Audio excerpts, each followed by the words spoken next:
Hi guys, thanks for tuning in to another episode of Nuggets News. Well, what a massive week it's been for the precious metals and the crypto space. We've got a lot of macro news to get through and then all the crypto news.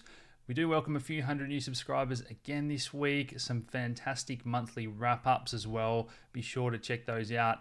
And I did a major update for a lot of the different asset classes, trying to tie it all together for you guys, because I know we don't always get to talk about that outlook and price action necessarily in our weekly news update.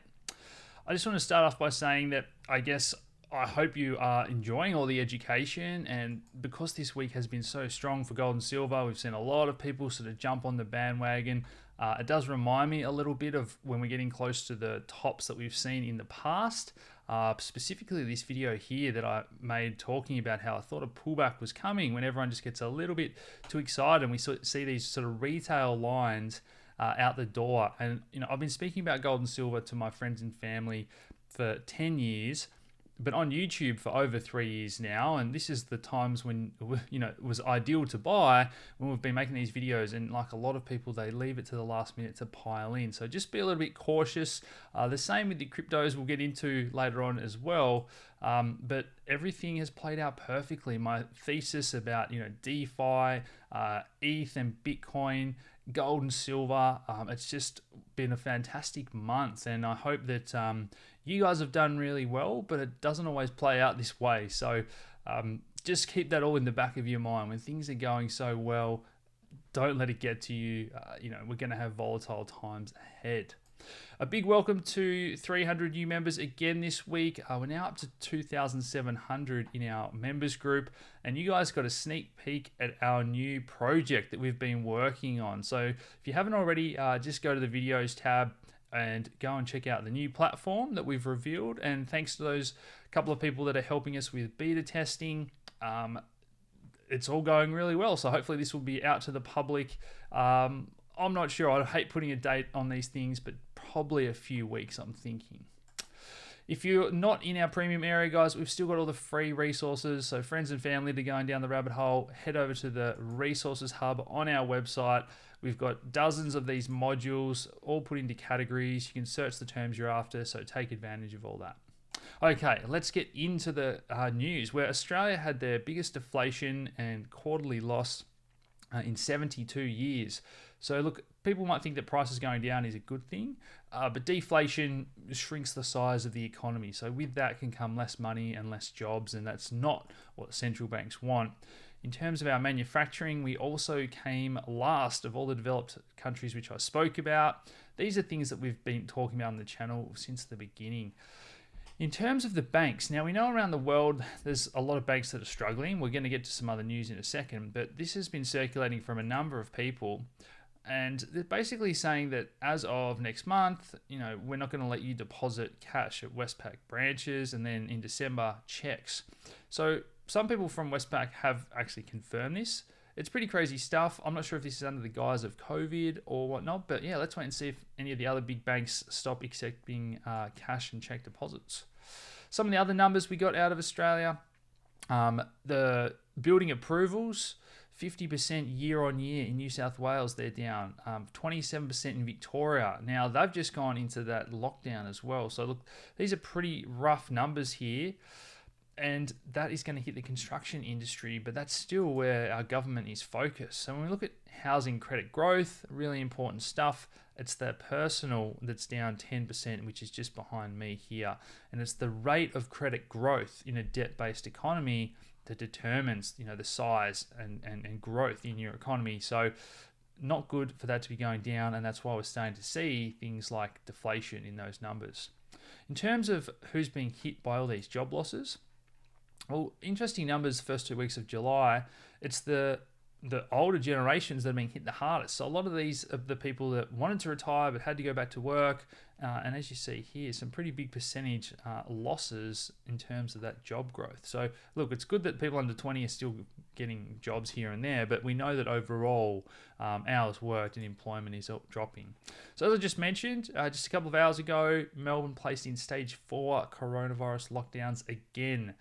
It's not good for anyone. We're hearing these crazy stories of 25% of people that have tested positive aren't even going into self-isolation. So until everyone starts to take it seriously, it's going to continue to circulate. Look, I've been speaking with doctors, and they do think that a lot of the aerosolized particles, we're still not ahead of the curve in terms of the face masks that we need, particularly the healthcare workers. And when you consider how many healthcare workers are getting sick, I think we're going to find out that we're going to need to really step things up again in terms of the protective equipment for healthcare workers. More signs of long-lasting effects on the body. A lot of the clotting disorders, so I've been talking about this, the more we find out about it, the more we're finding that it's an immune sort of disorder affecting blood clotting cascades. Doctors are reporting lots of people with strokes, heart attacks, chilblains, marks on the extremities that are telling us that the vascular system is experiencing something which we still can't put our finger on. So that is a little bit of a worry, but we're going to find out more about all that as we go forward. In terms of the economy, tax reform pushed back onto the states.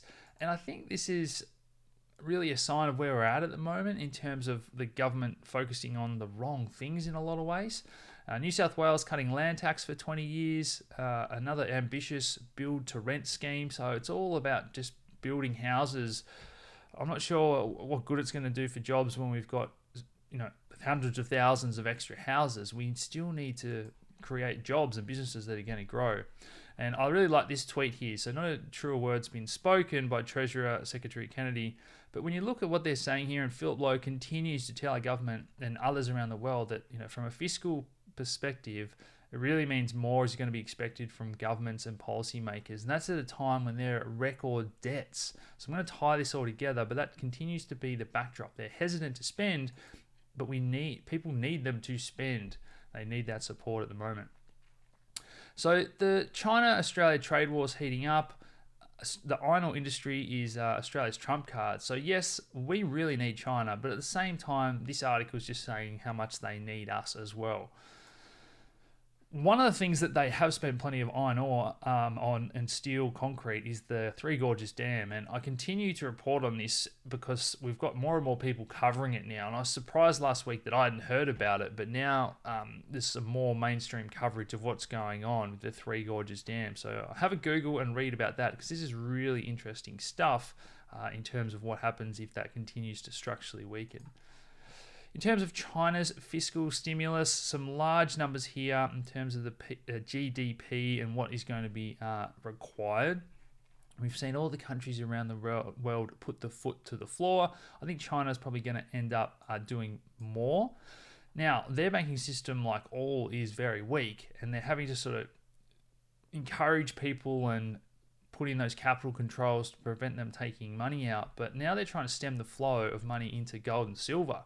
So whether or not this becomes an outright ban, it's a little bit like banning crypto, which they seem to do every year. I don't think you can ever ban gold and silver, but is it going to be easier to if they have to? Look, they've been one of the biggest buyers of precious metals, so it's really interesting to watch the governments squirm when the banking system gets weak. You can't do this, you can't do that. And I think that's why it's good to be prepared and be early. You don't want to be buying your gold and silver or going to get your money out of the bank and then being told that you can't. So it's always better to be prepared. China's banks are urged to switch away from the SWIFT system as sanctions loom. So this is all to do with that sort of love triangle with Hong Kong as well. They've been trying to get away from the US dollar forever. So yes, the SWIFT system still dominates, but the times are changing. We know all the banks are experimenting with other systems. Now, Ray Dalio has warned of that capital war and how much it would hit the dollar. We're going to talk about the dollar more towards the end here as well, but just all these trade wars, all these tensions, it is starting to hit the US dollar, and we have seen it being fairly weak. This is the dollar's dominant role as a medium of exchange. So if this is in foreign exchange reserves, that's where it's most dominant at 60%. International debt, over 60% as well. But the global SWIFT system, we're now starting to see more of euros being used. That's getting up towards 35% there. And I guess this is where other currencies and cryptocurrencies are really hoping to capture market share as well. So the dollar posts its biggest monthly drop in a decade. it goes against the dollar milkshake theory and that rush to the safety, but people aren't really rushing to safety at the moment. The times are changing a little bit. If we have another panic, another scare, that's where I think it's going to be interesting if people still go to the dollar or if the fundamentals have now changed with all the interest rates, which we're going to get to in just a second. In terms of America's GDP, you might have seen that headline figure, a 33% drop. That's an annualized rate that people report. So look, technically it's still accurate, but it's only 9.5% in terms of the specific quarter numbers there. Still not good. It is the fifth worst quarter of all time, sixth in terms of the top 10 in the last century there. And the worst of all time was back during the war in 45 Q3. In terms of other countries, we're heading over to Mexico here. And this was interesting because Coca-Cola have had their sales slump 28% year over year. But in Mexico, it's only down 5%. Now, this is a country that has really high diabetes rates. And once again, it's an example of corporations getting money from all these countries around the world.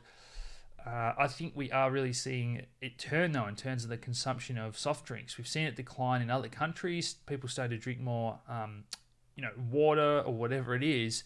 But with such high diabetes rates, I think sooner or later the governments wake up to the fact and they say, well, hold on, this is starting to cost us a lot of money. All these people on insulin, super expensive drug. And that's when we see government push back on these big corporations, not in the short term when they're getting all these bonuses and pushbacks, kickbacks. It's the longer term, once it starts to hurt them and cost them money, that's when they're likely to change. I just wanted to throw that in there as well.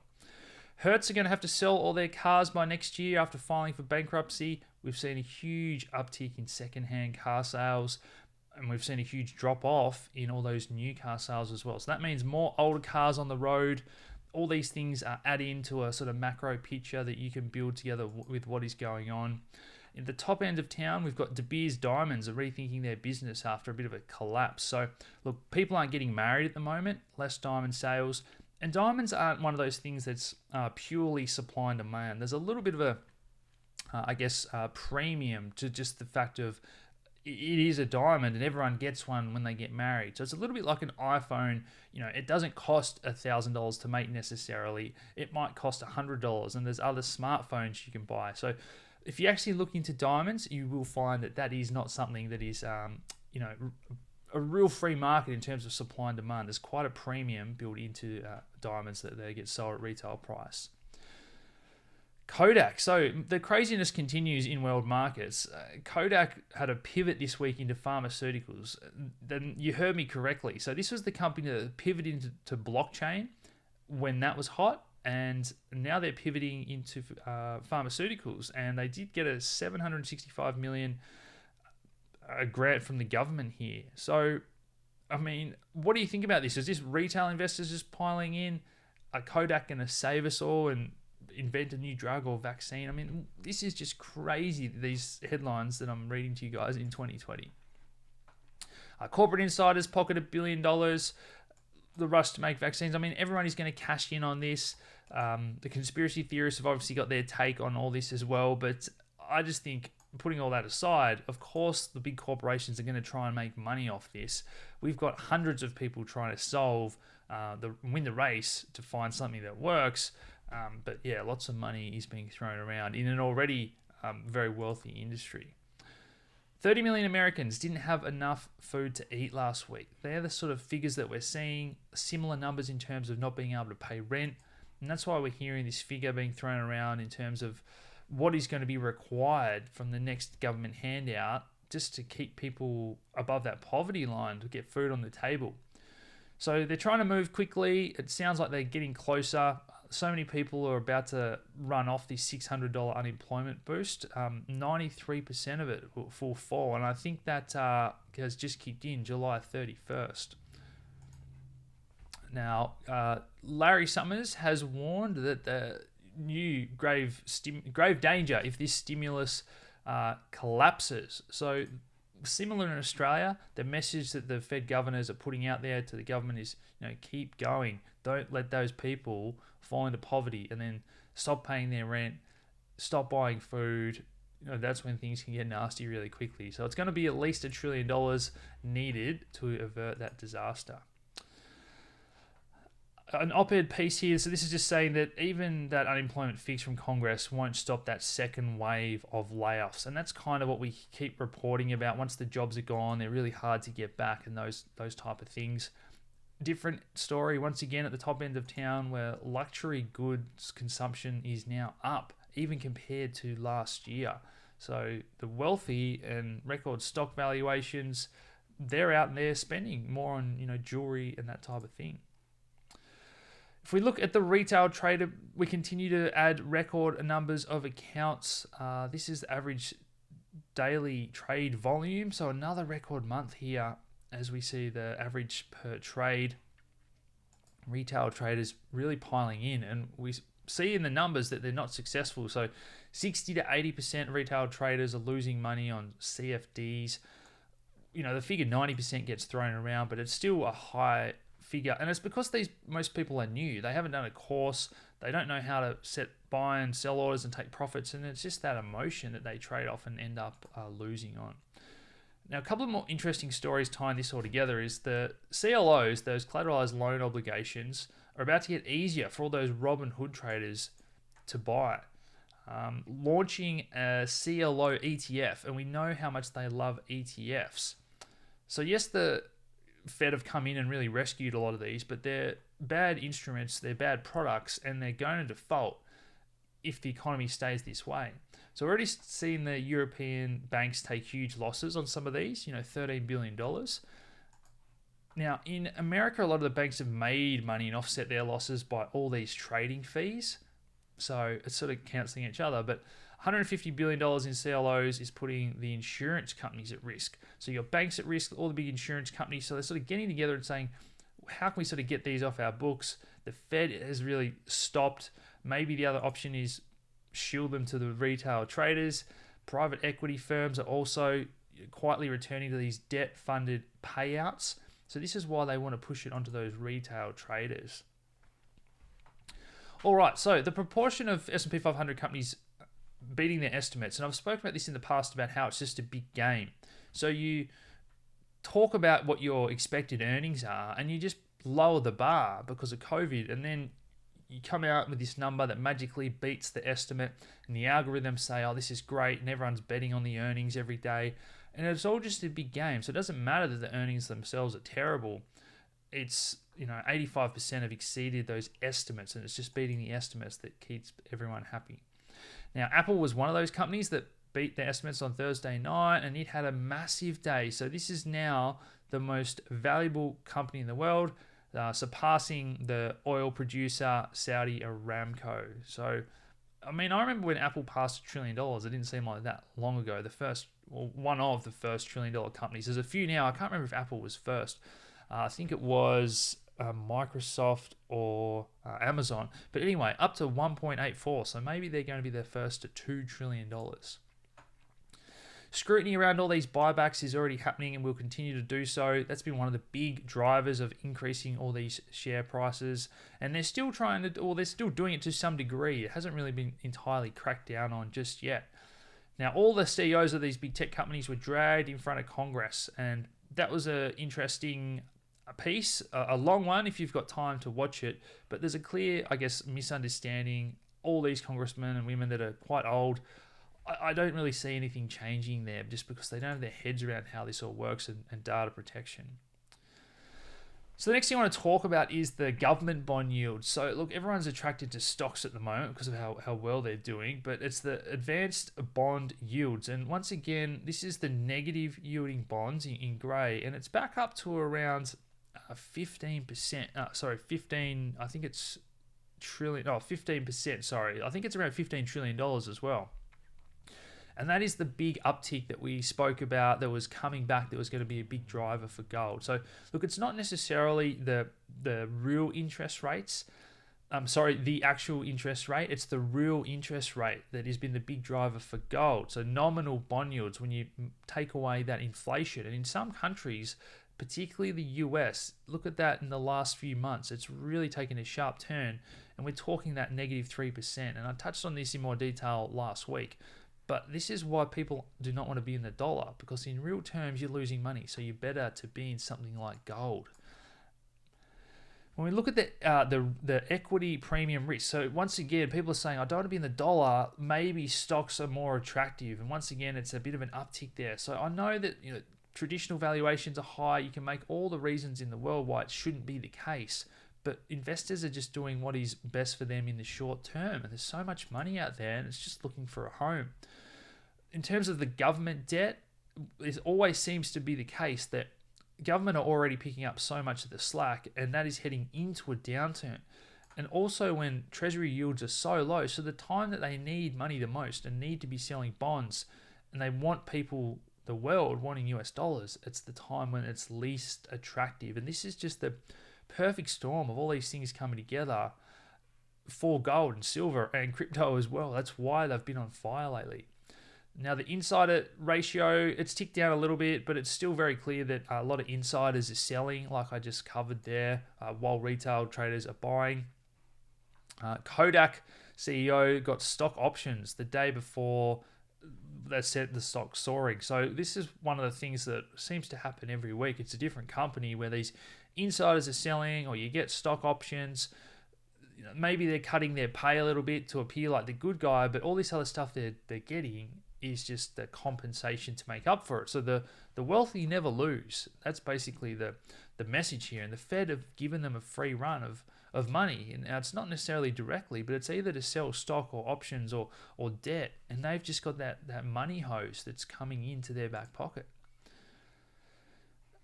Social benefits as a percentage of real disposable income, that's had a huge jump from 20% to almost 40%. Government financial assistance at record levels. So this is up, probably another trillion. So we're talking probably close to 10 trillion by the end of the year in terms of all this government assistance. These are astronomical numbers. The bellwether portfolio, that mix of stocks, bonds, cash, and gold, this is the best performance ever. So it's up 18% in the past 90 days if you had this mix of portfolio. Now, 90 days ago was around the sort of bottom when everything crashed. But still, this just goes to show that reflation, where the Fed point the money hose and just spray trillions of dollars. Well, guess what? Everything went up. If we have to actually look at the flow of funds for all the US money managers, we're seeing a lot going into fixed income still, a little bit out of equities, so they're still wary. You can see that they've consistently been taking money out of equities basically over the past few months. So maybe they think that equities are overvalued and that correction is coming. If we look at the net positioning for the commodities, particularly gold, we've got a lot of non-commercials that are still long. So that is just another reason just to be a little bit cautious as well. It's been such a tremendous run. Look at all this money that's been flowing into the ETFs. Combined total here, 110 million troy ounces. That is just a crazy figure, how much gold. And that's why physical gold is hard to get. A lot of it's going into these warehouses and ETFs. Now, if you're a new member, if you head over to our units and click on the member-only reports, we've got all our crypto reports, but also the gold and silver education reports and analysis. We've been doing those for the past 6 months. It's been an absolutely phenomenal ride. And even just the indexes like GDX, that's up 100% in the past, few months here, from when it traded below 20 to over 40. So it's been a great ride. Well done to anyone that has taken that. If you want to do more research on the specific stocks, we've got America Thesis newsletter. There's a big discount for you guys down there as well. If you just want to trade the sort of basic ETFs and that, you can get exposure to those sort of platforms through the eToros of the world. We are still running that bonus if you want that $100 free Bitcoin with that link below.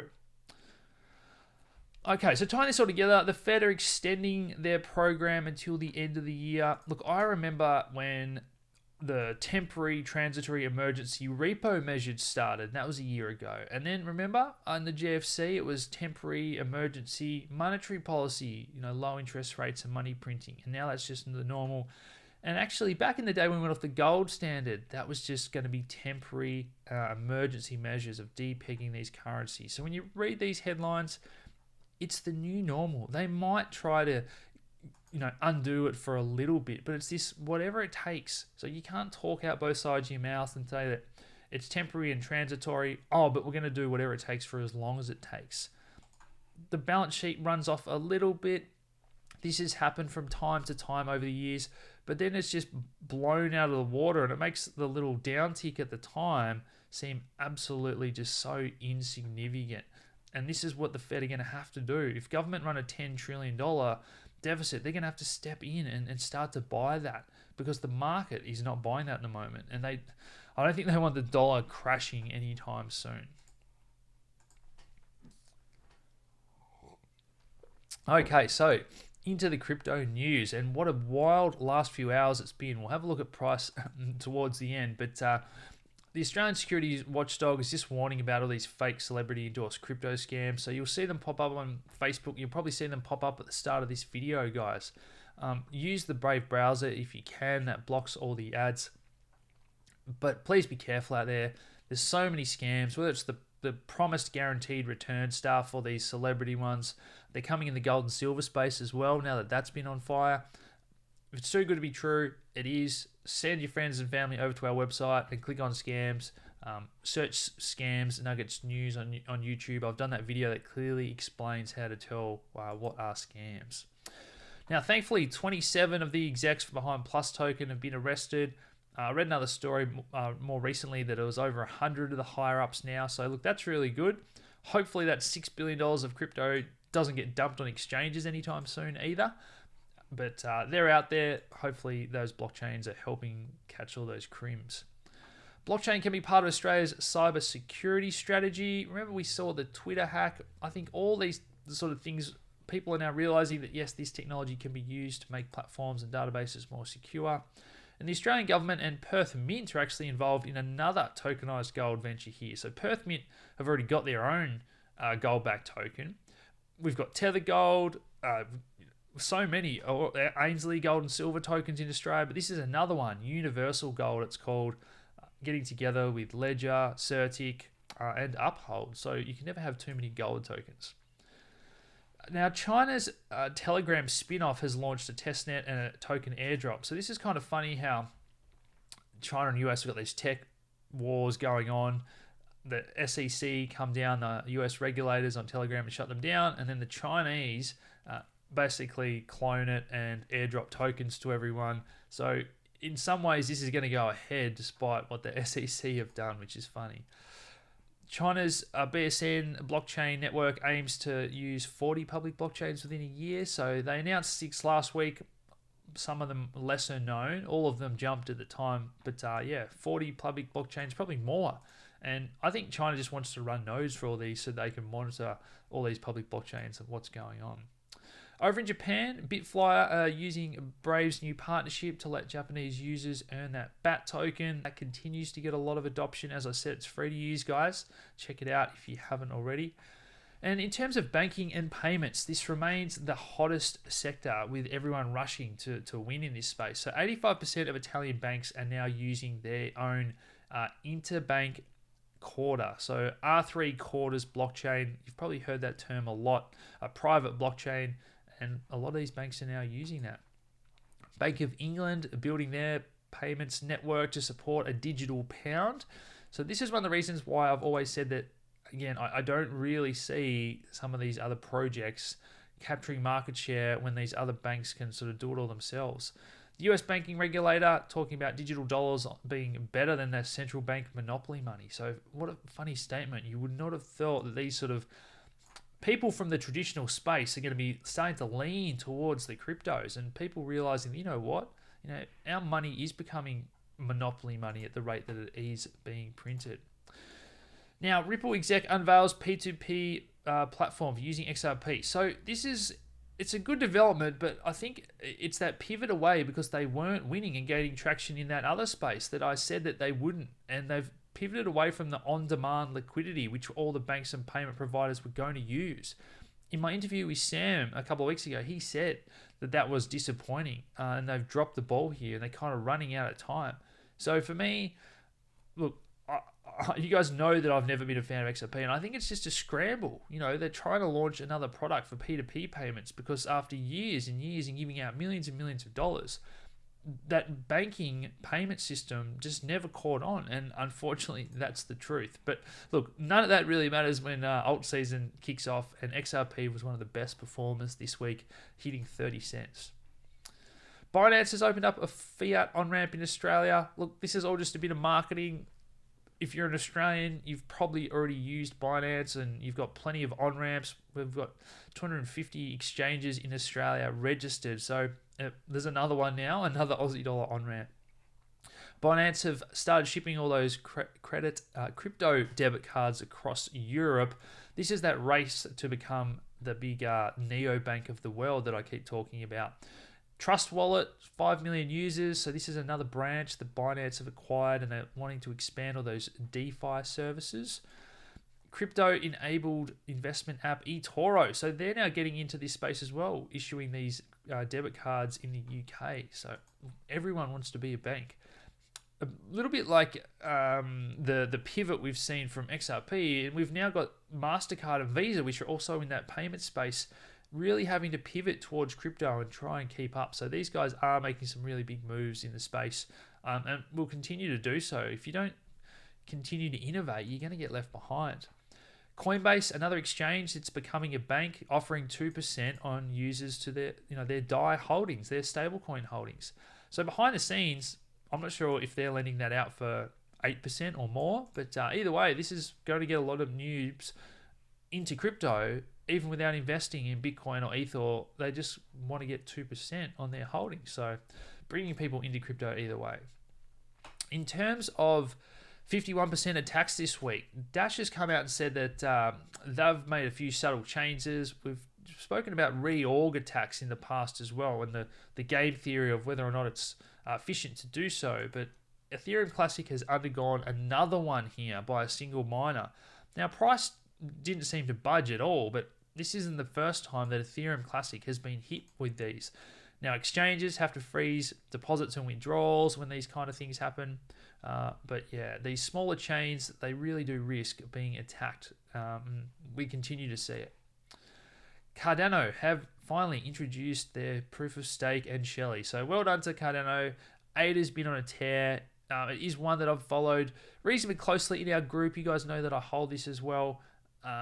It's been a long time coming, so I guess well done to Cardano, and let's see how many people stake and get those rewards. Elrond was another one launching their mainnet. Look, apparently their testnet's doing 260,000 transactions per second, but you guys know none of that really means anything to me until it's out there and being used and getting adoption. IOTA had some more good news this week, so they've put out a few screenshots of milestones they've hit, transactions per second. Pollen version 0.22 there, so still not to the version 1 where we get rid of the coordinator altogether.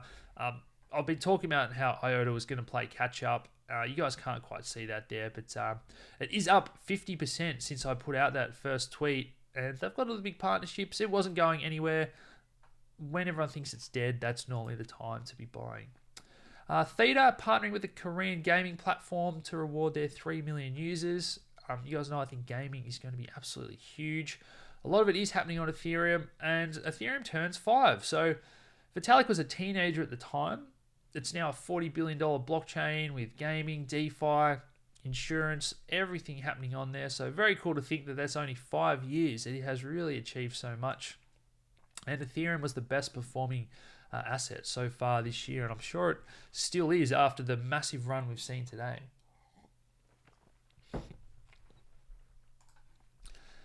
In terms of Ethereum projects, we've got Augur, the prediction market, have launched their version 2 upgrade and integrated some features from DeFi. So head over and check out that platform if you haven't already.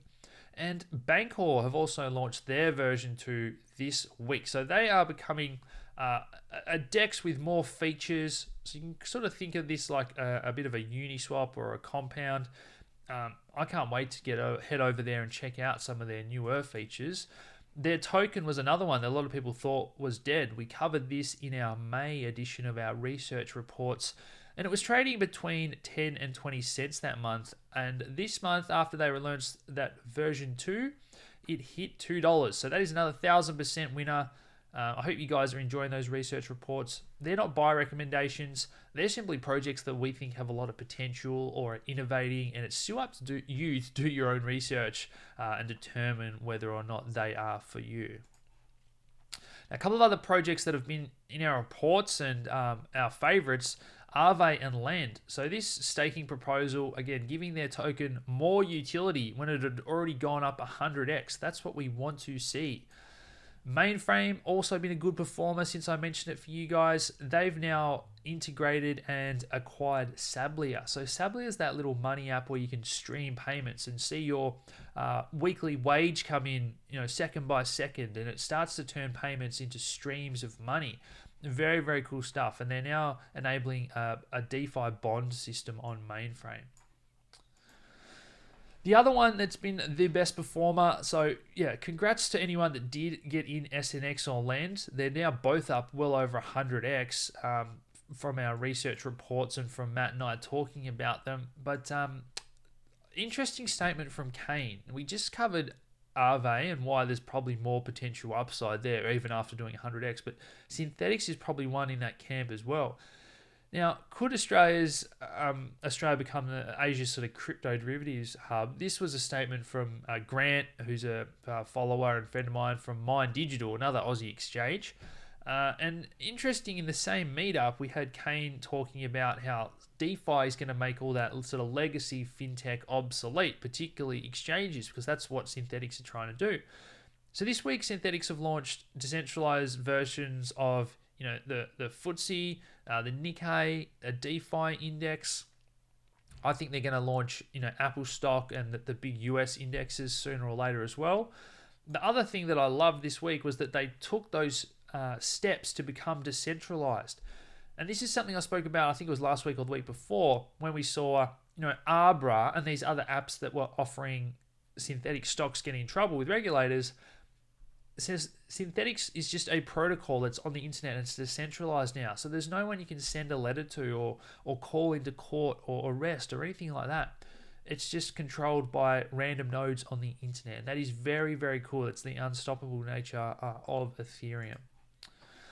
Some of the other competitors in the Reddit scaling competition, the bake-off here. So this is the XDAI network by Stake is another one that we've been keeping an eye on here, guys. So they've launched their token. ZK Porter, another example of the layer 2 beyond ZK roll-up. So these are just, every week I see reporting more and more of these scaling solutions for you guys that are going to be integrated with all the different projects. The Graph is a very popular project. They've recently raised money. Developers are loving this because it can fetch data from all the different blockchains in a more efficient manner than running and downloading a full node. So this is one to keep an eye on, and we did cover this in our 5 Fundamentals member report either last month or the month before, guys. Near Protocol, they've integrated Chainlink oracles. Just about every project on the planet is integrating with Chainlink at the moment. Near is a scalable blockchain. People are talking it up as a big competitor, but I think it's really that integration and cooperability that is probably the next bullish theme for all these other base layer protocols. In terms of that link FUD, we've now got reports that influencers are being offered money to cover this, and it wouldn't surprise me. But it's obvious that these guys have got a big short on Link, and I wonder if they got squeezed out this weekend with everything going nuts. I did just want to mention Dharma. So they've integrated with Uniswap and Uniswap minus the MetaMask. So this is a very user-friendly mobile app, but they've got no gas fees. They're going to pay the gas fees for you. So at the moment, when gas fees are $5, $10, $20, I thought I'd mention this app. If you're planning on doing some trading, they're paying the gas for you at the moment. FTX are jumping into this space as well, launching a scalable, decentralized blockchain within weeks. I did touch on this. Serum, if you're an FTT holder, you're going to get dropped a few tokens of this each week, I believe. They'll also do a raise. The details of that are on their website. Binance Chain was a failure. Let's see if FTX can have any luck getting market share in the world of DeFi. Total value locked in DeFi has hit another all-time high. $4 billion. The market cap of all the DeFi projects is now $8 billion. It's just a fast-growing space. And look, I know I've been cautious and I hate it when things get bubbly, but if you think long-term, big picture, look at the value of Bitcoin Cash. Now, that's still bigger than all these DeFi projects put together. Or XRP, one that I would argue doesn't really have that much utility at the moment. If you look at the number of users and active transactions, DeFi blows all these out of the water, and yet it's still way less of value. So if you look at the top 10, some people call them ghost protocols.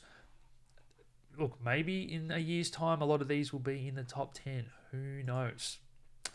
Uniswap has overtaken Gemini, Bittrex, Poloniex in trading volume. So that is what I'm talking about. They continue to capture market share off the traditional centralized exchanges. Now, with things getting bubbly, we always see, ridiculous ventures in coins. So this is the Dogecoin of DeFi. Tendies have launched, and this is a clone of the Wi-Fi token, I believe it was, and just a bit of a joke coin. Justin Sun's getting behind it. He put it on Poloniex. It's crazy deflationary in terms of they're just constantly reducing the supply. It reminds me of almost like a DeFi version of Hex or something, but some people are speculating on it because of the name. And when people are investing on names and logos, that's what scares me, and that's what I did a write about on for members last night. Ethereum's 2.0 testnet is good to go. Multi-client testnet. It is going live 2 days from now, so look out for that. And searches for Ethereum has spiked. So we finally got that interest when people were wondering where it's going to come from. Joe Rogan has changed that script he reads out at the start of his episode, and he's now telling users that they can, 200 million of his followers, that they can buy Bitcoin with Cash App and buy it every day or week with regular purchases. So look, that's all very, very good news for awareness and adoption. Can Bitcoin and Ethereum reach that $3 trillion mark? That's what ARK Investments reckons.